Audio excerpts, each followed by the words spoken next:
Oh, do we have a monster slate ready to go for you tonight? 28 teams are in action tonight. Brian, how many teams are in baseball? 30? Yeah. Almost every team is in action tonight. So we have plenty of action to go to. And Brian, usually, I'm kind of just like asking you, how's your day? How you doing? First of all, I hope you're doing well. But I feel like now's one of those shows where we probably shouldn't be kind of messing around. We should probably just get straight into it, right? And I know you have a few games today. I know I looked last night and was just picking, and then all of a sudden I realized I got a little carried away last night. Yesterday, we only had like 3 or 4 games that we had. One got rained out, and the other 3, I think we went 2-1 in those games. But well, today, just a little sneak peek. I went a little overboard, and that's probably going to be more. So I'll start with you, since I know you have a few games as well. And the first one is actually a really interesting game because I would like to say Max Scherzer and the Nationals can win here, but what do we make of Scherzer so far? That's kind of the big question mark, isn't it? Yeah, that's the question. Look, his velocity is down, his barrel percentage is up, his fly ball rate is high. I mean, all's good, all very good. When you put all that together, that means good, right? Or right. No, that's bad. Yeah. I mean, well, look at what the D-backs did last night. I mean, they destroyed Corbin. So, it wasn't even late in the game. It was immediate. They got one out and then back-to-back home runs. Game? I mean, just terrible to watch. It was. I mean, even the national announcers are like, "What is going on here? Balls don't fly out of Nationals Park in this temperature and this type of setting." The wind was blowing in. They flew too, yeah. They flew. And for both teams, but man, Arizona capitalized on Corbin's mistakes. And now, granted, Scherzer isn't throwing his best stuff, but historically he's 7-0 against the D-backs with a 2.85 ERA. Maybe he can, it's not like he's a terrible pitcher. He's getting more solid contact and he's getting some higher fly balls, but he can still throw his pitches. He can still get his, off speed stuff. Right. He still has, it's not high velocity type stuff anymore, but he still has some nasty movement on his pitches. He's got the movement. The D-backs lineup is questionable. It's at best. It's one of those things. It's one of those things. It's like, all right, last night they got great contact against Corbin, but is that a thing they're going to do every night? I would have to see that to believe that. So can, Scherzer work his stuff and get through the lineup of the D-backs? I think he can. The question is, are the D-backs going to capitalize on his mistakes? Yeah, that's really the big question. And it's enough that, I would like to go maybe first 5 under or something like that. Usually what we could use for an ace starting pitcher like Max Scherzer, but it's just the question of whether or not he's still a great pitcher. Don't get me wrong. He's still great, but he's not like Jacob deGrom level, I would say, anymore. He's not as shut down as he used to be. Right. Like when I go into a Shane Bieber game, I know that I'm probably going to get that first 5 under and it's going to hit pretty easily. It's those conventional type of bets that we have for aces. I don't think work with Scherzer anymore. So it's really hard for me to find it. Yeah, exactly. And I think it's really good that we highlighted it because I would be very, very skeptical about it. And I don't know if I can bet it. Now, I do have to mention the Phillies a little bit here just because the only reason I do is because on the road, they are brutally bad. But now they have a home matchup against Carlos Martinez, who has been awful this season. I mean, every metric tells you that this guy has been bad. I mean, minus 148 is a little bit. Now, I was going to take a first 5 under or a first 5 Phillies money line, but that ballooned up to like minus 159, I think. Yeah, minus 157. It was not that yesterday. I had that bet, and it was not even close to that. But this has kind of gone up. Is it worth taking? I feel like it's worth at least taking a shot on that Phillies because that Eflin's good too. Yeah. And the Cardinals lineup doesn't scare me. The Cardinals lineup's been good, but I feel like it's worth taking a chance on. Phillies are a good home team. They have the pitching matchup here. Why not just take a chance on the kind of home road splits theory? Right. If Eflin can throw his stuff like he has in his previous starts this year, I see no reason not to go in the Phillies' direction. They have their offense working enough that they can counter whatever St. Louis can produce against Eflin. So that's not, like you said, the Cardinals lineup is not a scare or a concern, especially against Eflin. I mean, the matchups in almost every category favor leaning slightly towards the Phillies. And it's not going to be like a blowout, clearly. No. But yeah, I mean, the Phillies match up well against the Cardinals in this circumstance. Can Carlos Martinez get his stuff in and work the Phillies lineup? Again, he hasn't shown that so far. So can he consistently shut down the Phillies offense at home? That's the question. I don't know. I don't know that he can do that. I think the Phillies will be able to put up some runs and get some momentum going. And with Eflin on the mound, I mean, so he could shut down the Cardinals pretty easily.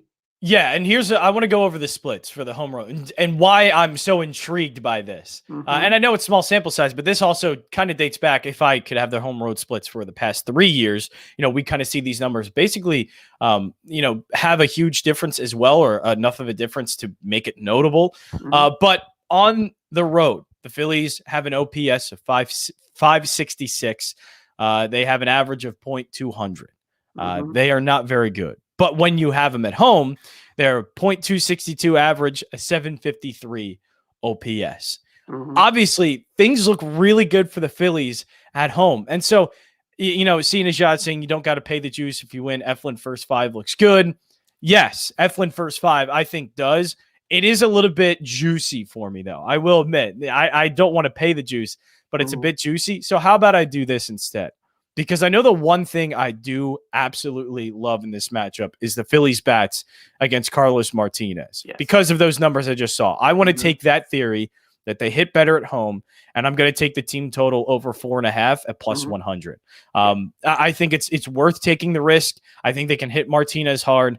And again, using that home road splits, I think it's worth taking a shot at even money here at over 4.5. I think that's your best bet. Yeah, that's a pretty safe bet, I would say. Yeah, and it's even money, not paying the juice. I would say if you want to find any type of value in that game, or you want to use that theory of home road splits for the Phillies, that would be the way to do it, honestly, for me. You're tuned into the Bettor Baseball Podcast right now, WinDailySports.com. Get a gold membership. Why not? And you can get sports betting picks. You can get some DFS plays, and especially if you join the chat, you can get our DFS gurus in the Discord chat, tinkering with your lineups, and they've done a very good job. Specifically, Ghost, my man Ghost, killing it in the NBA DFS game.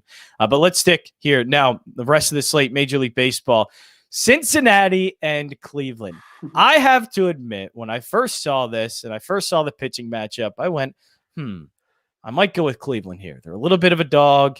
Cleveland seems good. Then I looked into things a little bit. And I know Jeff Hoffman pretty well because I was at the same college he was when he was pitching and got drafted 2014, but obviously has not been a great Major League Baseball pitcher. But he's actually he's leveled out a little bit. He's out of Colorado, which obviously helps out any pitcher, especially Jeff Hoffman, who came into the league as a fly ball pitcher.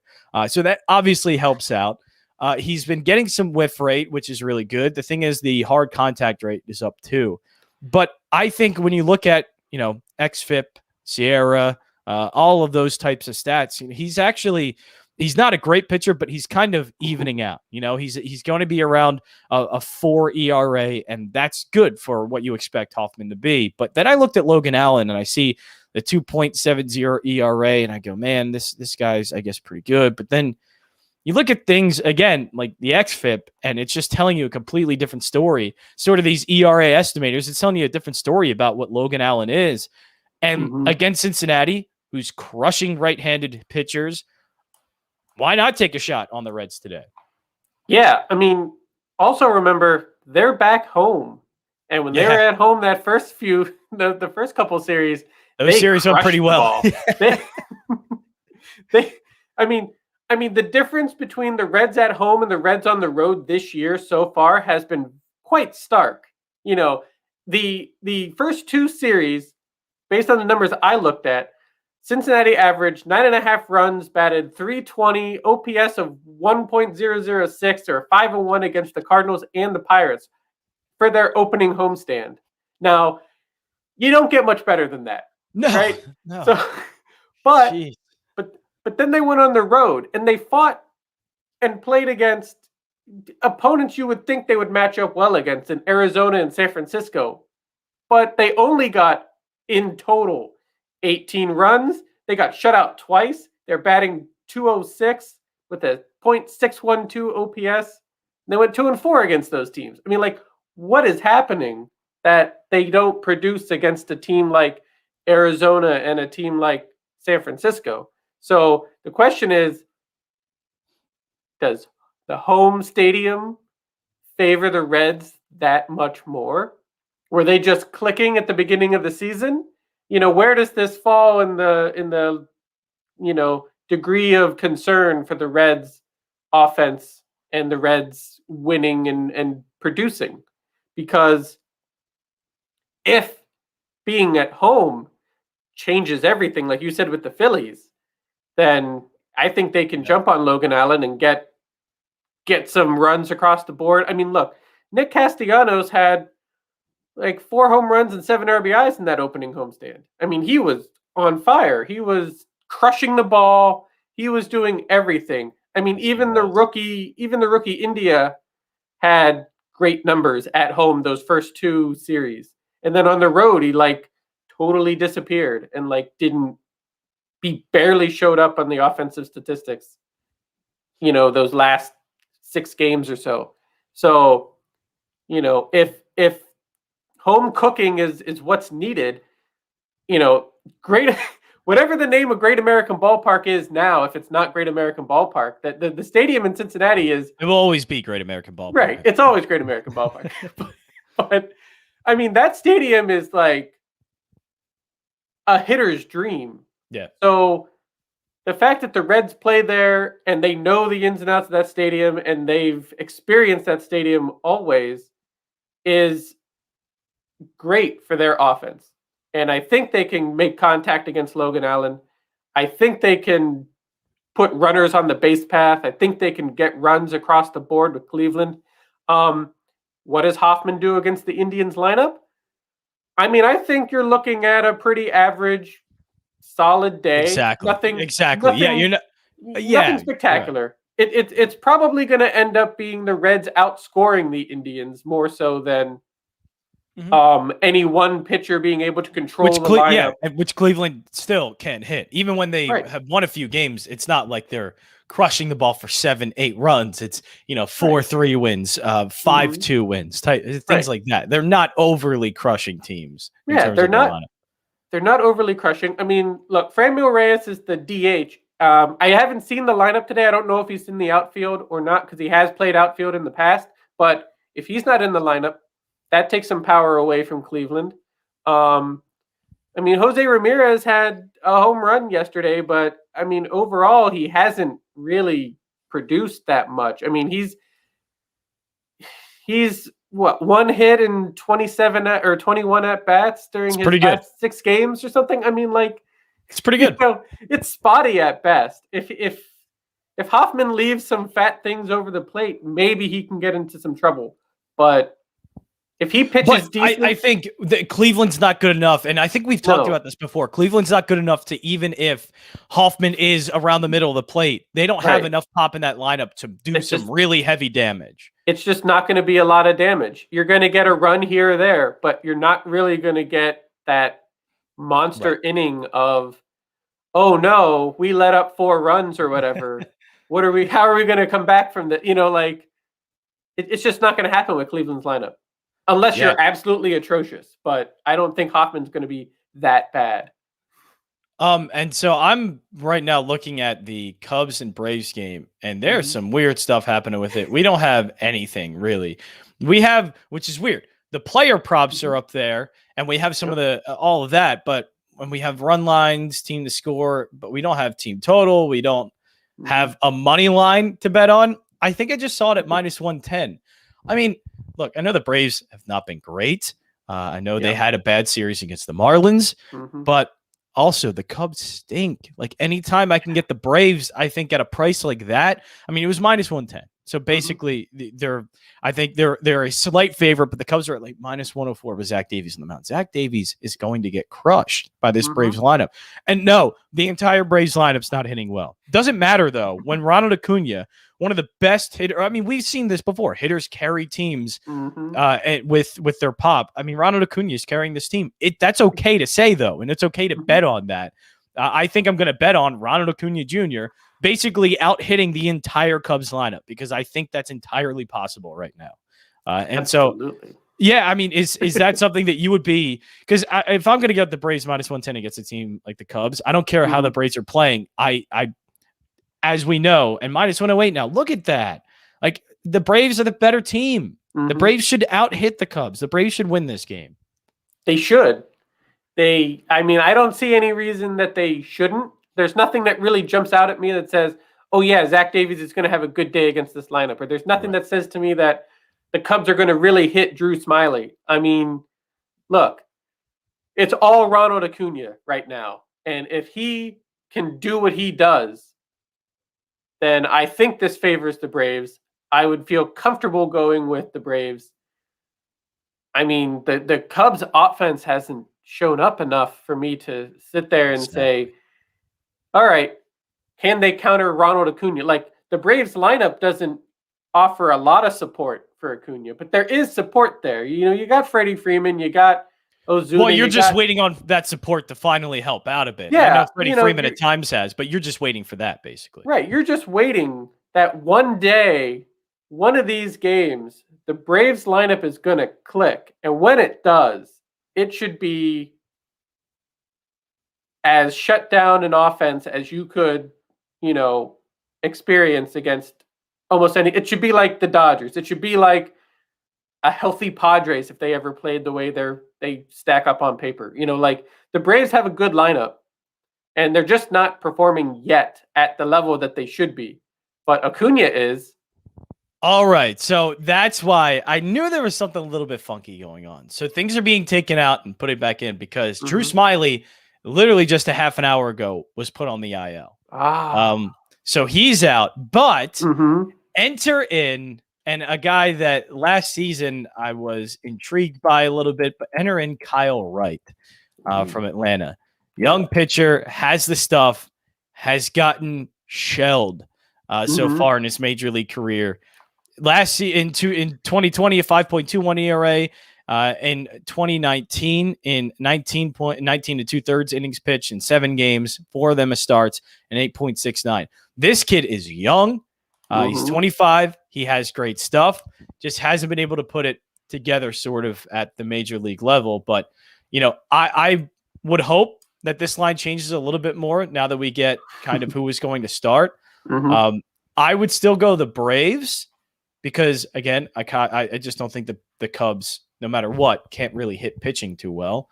They can't hit anything too well. You know what? It's probably better as well that they're facing a right-handed pitcher instead of a lefty because they've been hitting left-handed pitching better this season. They're 11th in WOBA and runs created plus, so obviously they've been doing pretty well against left-handed pitching. Maybe this favors the Braves a little bit. They have a right-handed pitcher out there. Now it's just you're under the mercy of how Kyle Wright is going to react, how he's going to pitch. Right. Because if he's all over the place like he has, then, it's obviously it's not good. But yeah, if he goes out, just solid game. He's going to give up a few hits, few runs. I still think the Braves lineup can out-hit the Cubs in this matchup. I still do. Absolutely. I mean, looking at the lineup for the Cubs, they have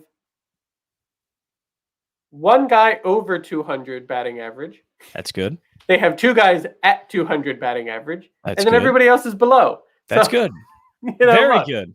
Look, and their best hitter at least that was in the lineup against the Brewers, the other day, was like Marisnik batting 250.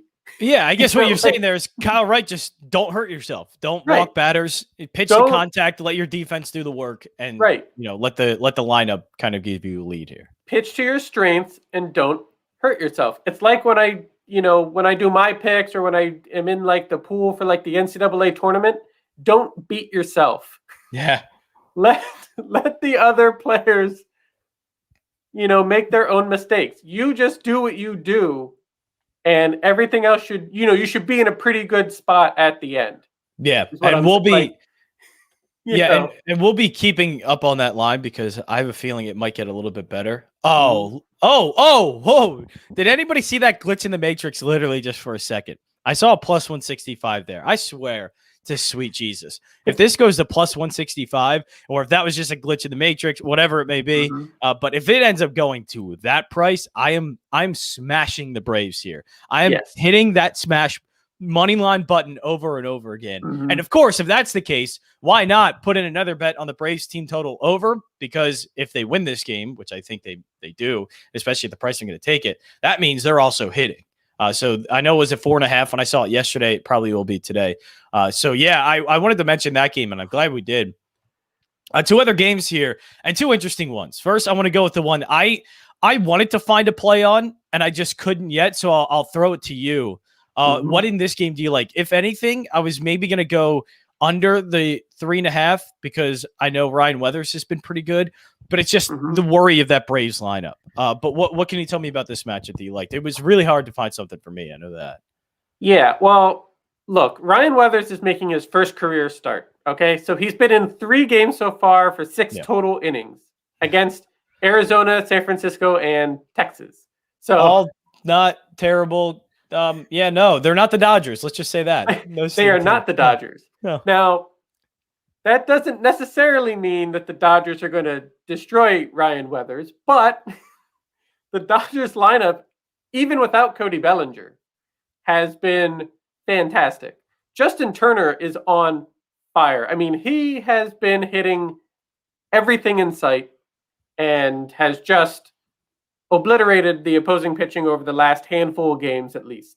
Max Muncy is hitting well. Like yesterday, it was not Gomber that got the Dodgers, but the relief pitching for the Rockies. I know. I thought it was going to be Gomber. I bet against Gomber so much, but at least I got the team total over. Thank God. Right. But it was the relief pitching, and when the relief pitching was bad for Colorado, LA jumped all over them. I mean, they just annihilated them. So, it's not only just those two guys. Like the entire Dodgers lineup is 250 and above batting average. Like they are in mid-season form, hitting everybody regularly, scoring enough to get the wins. Like I said, like Urias isn't going to get the loss yesterday, and he didn't. He didn't pitch great, but he didn't get a decision. So, that maintained, Urias's quality pitching, that the Dodgers lineup was able to support him enough to get the runs across the board to take care of any mistakes on the pitching mound. So, when you have a lineup like that can swallow up the mistakes of the pitcher, you're in good shape. And, what can Ryan Weathers do over? I mean, if he's going to go 6 innings today, that doubles his season output. Like that doesn't necessarily line up to a great matchup in the Padres' favor. This looks like the Dodgers lineup. Maybe it takes them the second time around, but it looks like they can get their work in, and they can really hammer Ryan Weathers. Because they've hammered everybody. So I think they can get their work in on Ryan Weathers. Now, can Ryan Weathers shut him down? It's possible, but the work that he's done so far this season has been minimal at best. Right. And he does have a no win. Idea what you're getting at him, basically. Right, you don't know. He does have a win. He does have a save. In 2 of those games. So clearly, he's pitched well for the inning or 2 that he's in for those games later in the game. But again, you're facing Arizona, San Francisco, and Texas. Like, that's not really comparable lineups to compare to the Dodgers. But I mean, Walker Buehler's on the mound for the Dodgers. I mean, last time I checked, he's pretty good. Yeah. What else do I need to say? It's Walker Buehler. Look, the Padres offense hasn't done much of anything. If anything, yesterday they exposed a poor Mitch Keller, which we knew he was going to be, questionable at best. And they took advantage of his questionability.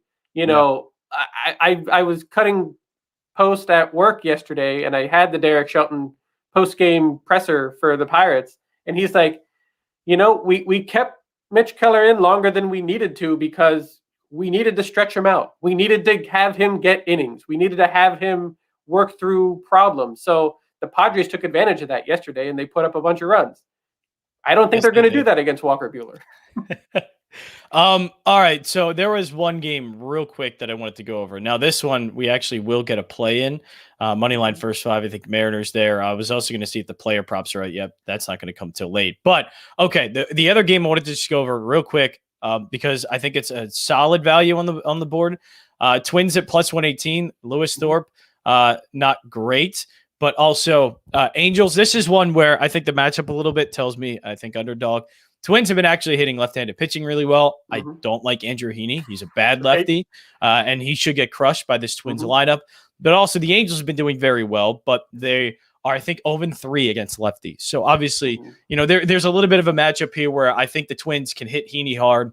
If anything, maybe a team total over, but I actually just want to take the value at the money line at plus 118, thinking that they can get after Heaney and end up winning this game. So I think there's a little bit of value there. But let's go to another game where I would like to find the strikeout prop. Obviously, we're not going to get that yet, but what I think right now I can see on the board that I want to go to is the first five money line for the Mariners. Yusei Kikuchi against the Astros, whatever Astros lineup they're putting out there. I don't even know if I can say the Astros lineup. What's their AAA affiliate? But yeah, they're dealing with a lot of injuries. Corpus Christi, I think. Yeah, and maybe look, I don't. If they were fully healthy, they hit left-handed pitching pretty hard, but that's not the team that Kikuchi is going to face. So no, I think Kikuchi has good stuff. And, if it was any other context, then I would say no against the Astros. But with a depleted lineup, with the stuff that Kikuchi has, I do like Mariners minus 109, at least first five. Yeah. I mean, the idea that you're facing an Astros lineup without Altuve, Bregman, Alvarez, and Maldonado, I mean, could it get any easier? Are you playing a AAA team? I mean, look, these are the people that the Astros called up and moved up to their 40-man roster for this stretch of games while these guys are out with, I believe, COVID protocols. Taylor Jones, Garrett Stubbs, Abraham Toro, Alex DeGotti, and Ronnie Dawson. Do any of those names ring a bell? Do we know who any of these players are if you're not a diehard Houston Astro farm system trolling, not trolling, but like a farm system following baseball fan? Not really. I mean, I know Abraham Toro has played a handful of games with the Astros here and there over the last couple seasons, but like these other guys, I mean, this is almost like St. Louis last year where they called up a bunch of people because of COVID, for their most of 2020 when they just had nobody available to them. Look, Kikuchi is decent. I mean, he's probably above decent. He has, pitched really well in his first couple starts this year. He usually has maybe a small little rough patch that he usually has to work out of. But I mean, he's been pretty good. And the Mariners themselves, they went 5-2 on their last road trip. So, they're kind of getting some hot bats. I mean, Mitch Haniger was on fire this past handful of games. So look, if you don't have an Astros lineup to combat, Kikuchi in any serious threatening way, I don't see a reason why you would not be all over the Mariners in this type of situation. Yeah, completely agree. I mean, but like even with Urquidy on the mound for the Astros, I mean, he can only do so much. Right. Like he would have to throw a no-hitter for me to really consider the Astros having a chance in this game. Yeah, and look, if you want to just stick with the less variables here, just stick with the first 5. I think Kikuchi could outpitch him, and now you get first 5 innings, don't have to deal with the bullpen, and that's where the Mariners have not really had to use much because they've had 4 straight doubleheaders or 4 straight games, but 2 straight doubleheaders, so they haven't had to go deep into games. So instead of going deep into the game and the variable, their bullpen now, just go money line first 5 innings. And I think take advantage of that. All right, here's what we have for the board today. Look, I think when you say 6 bets, it's a lot. Obviously, you're not going to bet all of these. You're going to pick a few. But, I mean, out of today's slate, there are a lot of games. I think we tried to come up with the best that we could. And I think these, honestly, are pretty good. I think we're going with the Phillies over 4.5 at plus 100. You're going to get even money out of it, Phillies at home. And we're going to use that theory with the Reds too, with the Phillies and the Reds. I think you pointed the Reds one out. I pointed the Phillies, but just the home road splits. Yeah. Both of these teams are better at home, hit better. So why not try that theory out? Over 4.5 for the Phils, over 4.5 for the Reds, minus 105, plus 100. Probably a little bit discounted prices for these two good lineups because of what's happened recently. Braves, I'm going to leave it up there, but obviously just wait to see if that line moves, what happens with it, because Kyle Wright's now starting for Drew Smyly. Just give it a second and see what line you can get. But as of right now, I do like the Braves money line. We're going to take a chance on the Twins. I think the Twins have some value, plus 118. Good against left-handed pitching so far this season. Andrew Heaney on the mound, who is a bad left-handed pitcher. And then also we're going to go with the Mariners for first 5 innings, minus 109 on the money line. And then the Reds, I took on the money line. That's obviously, up to your discretion. I think the better bet is the over 4.5. But I think you can kind of pair those two together. If they, I think if they end up hitting well and get the over 4.5, which I think they do, probably means they win this game, because if they do that, Cleveland isn't really going to win this game. There's not many times Cleveland hits over 4.5. So if that's the case, and I think they can hit Logan Hallen. If that's the case, I think they win this game. All right, that's it for the Bettor Baseball Podcast, a Friday edition of the Bettor Baseball Podcast. You know what, Brian? You have yourself a good weekend. Let's go out winners. Let's go into the weekend winners. All right, I got tee times for tomorrow. All right, I'm going to be golfing. I'm going to be hanging out. I want to go in a winner. I want to go into the weekend winning, and that's what we hopefully are going to do here on the Bettor Baseball Podcast. I do too. I like it. I always feel like every day I say that, and then the games come around, I'm like, oh, I don't know, man, maybe I shouldn't have made that pick. But no, I feel good about it. I feel great that we're going to the weekend, maybe winners here on the Bettor Baseball Podcast. That's Brian Slone. Follow him at OneFanPowerTrip. My name is John Jansen. Follow me at JJansen34. Starting rotation articles up. MLB DFS picks and pivots. Picks will be up for today, and also the rest of the DFS articles for Major League Baseball, NHL, NBA, and sports betting picks as well. All can be found at WinDailySports.com.